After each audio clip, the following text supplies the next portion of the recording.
17 अगस्त के लिए इसरो का बड़ा प्लान। दबाएंगे असली बटन और टूट जाएगा चंद्रयान 3 दो टुकड़ों में, जिसे देख रूस छोड़िए भारत के खिलाफ षड्यंत्र रचने वाला चीन भी हुआ हैरान।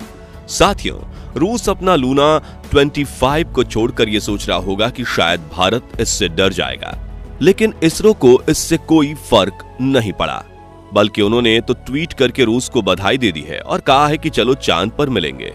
जी हां, चंद्रयान 3 इस वक्त चांद की कक्षा में परिक्रमा कर रहा है और अब बड़ी खबर यह है कि आज 16 और 17 अगस्त के दिन इंडियन स्पेस रिसर्च ऑर्गेनाइजेशन हमारे इस बाहुबली स्पेसक्राफ्ट का असली बटन दबाने वाली है, जिससे चंद्रयान 3 की इस चांद की यात्रा में दो बड़े बदलाव होंगे। दरअसल 5 अगस्त के दिन इसरो के वैज्ञानिकों ने चंद्रयान 3 को चांद के गुरुत्वाकर्षण की ओर धकेल दिया था और उस दौरान चांद ने इसे अपनी 164 किलोमीटर इंटू 18,074 किलोमीटर की अंडाकार कक्षा में पकड़ लिया था, जिसके बाद समय समय पर लूनर ऑर्बिटर मैन्यूवरिंग परफॉर्म करके लगातार इसकी कक्षा को घटाया जा रहा था। और अब 16 अगस्त यह वह दिन है जब चंद्रयान 3 की अंडाकार कक्षा को घटाकर इसे 100 किलोमीटर इंटू 100 किलोमीटर की गोलाकार कक्षा में भेजा जाएगा। यह प्रक्रिया डी-ऑर्बिटिंग के नाम से जानी जाती है और इसरो के वैज्ञानिक इसे चांद की 5वीं ऑर्बिट में ठीक उस समय कर चुके हैं जब ये चांद की सतह से पूरे 100 किलोमीटर की ऊंचाई पर पहुंचा। दोस्तों, 100 किलोमीटर की कक्षा पकड़ने की यह प्रक्रिया इतनी अहम इसलिए है क्योंकि किसी भी घूमती हुई चीज को उसके अंडाकार रास्ते में से निकालकर गोलाकार रास्ते में रखने के लिए सही रफ्तार और एंगल की जरूरत पड़ती है।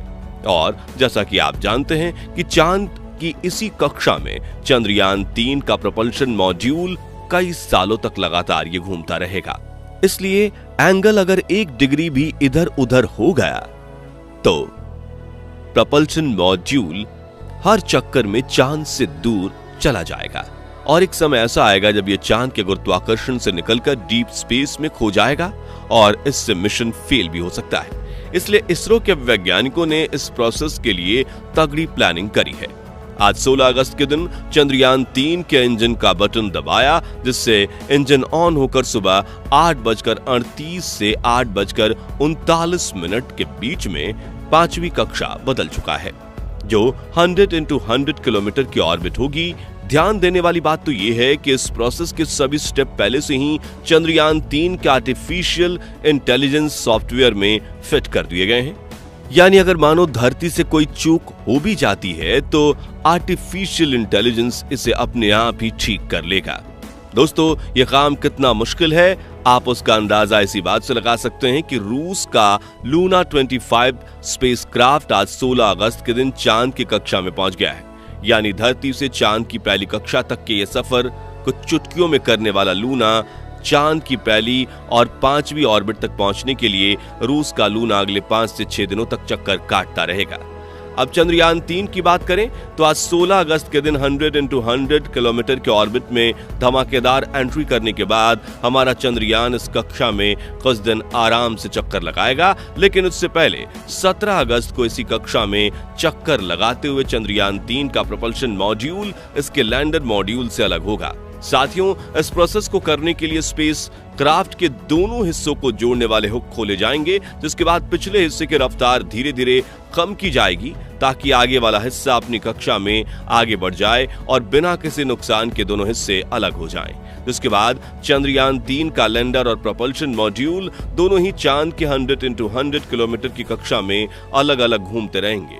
प्रोपल्शन मॉड्यूल तो यहां इसी तरह से चक्कर लगाता रहेगा, लेकिन 20 अगस्त के दिन चंद्रयान 3 का विक्रम लैंडर अकेले ही चांद की ऑर्बिट को और कम करके 100 × 30 किलोमीटर की ऑर्बिट पकड़ेगा और जहां से 30 किलोमीटर की ऊंचाई से वो अपनी रफ्तार को धीरे धीरे कम करते हुए चांद की सतह की तरफ बढ़ेगा।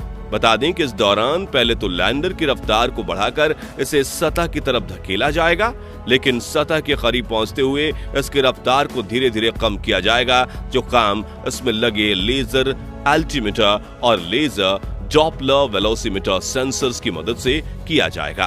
दोस्तों, लैंडिंग के दौरान चंद्रयान 3 के विक्रम लैंडर की रफ्तार कई हजार किलोमीटर से घटाकर सिर्फ 7.2 किलोमीटर प्रति घंटा कर दी जाएगी। जिससे ये चांद की सतह को छूते ही रफ्तार से आने वाले प्रेशर की वजह से टूटकर बिखर न जाए और चांद की सतह पर सॉफ्ट लैंडिंग कर पाए।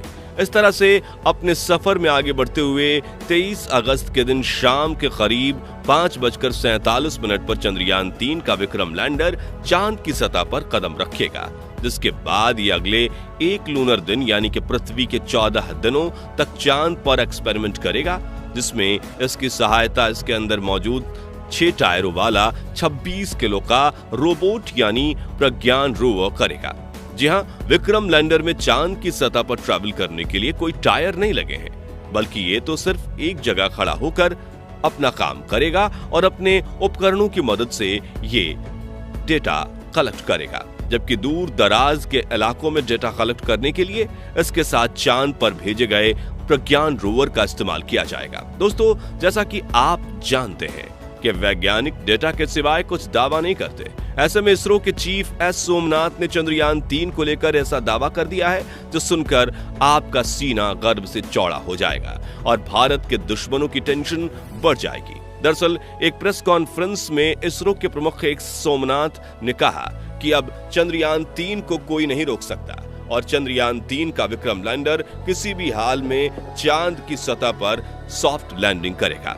आगे उन्होंने बताया कि अगर चंद्रयान के 2 इंजन बंद भी हो जाते हैं या सारे सेंसर का काम करना बंद हो जाता है तो भी ये चांद पर लैंड करेगा, क्योंकि चंद्रयान 3 को इसी तरह डिजाइन किया गया है कि ये लैंड करके ही दम लेगा, यानी ये एक साथ कई फेलियर झेलेगा अगर इसका एल्गोरिथम काम करता रहा और propulsion मॉड्यूल ठीक से चलता रहा तो इसका चांद पर उतरना तय है।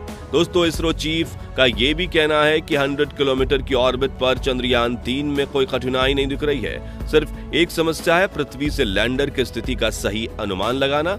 इसका सही माप लगाना बहुत महत्वपूर्ण है। ऐसा इसलिए क्योंकि उस वक्त विक्रम लैंडर पृथ्वी से काफी ज्यादा दूर होगा और इतनी दूरी पर उससे संपर्क बनाए रखकर रियल टाइम में ट्रैकिंग करना काफी मुश्किल होता है। दरअसल साउथ पोल चांद की फार साइड में आता है, जहां सिग्नल ब्रेक होना एक आम बात है और सिग्नल टूटने पर यान गड़बड़ा जाता है।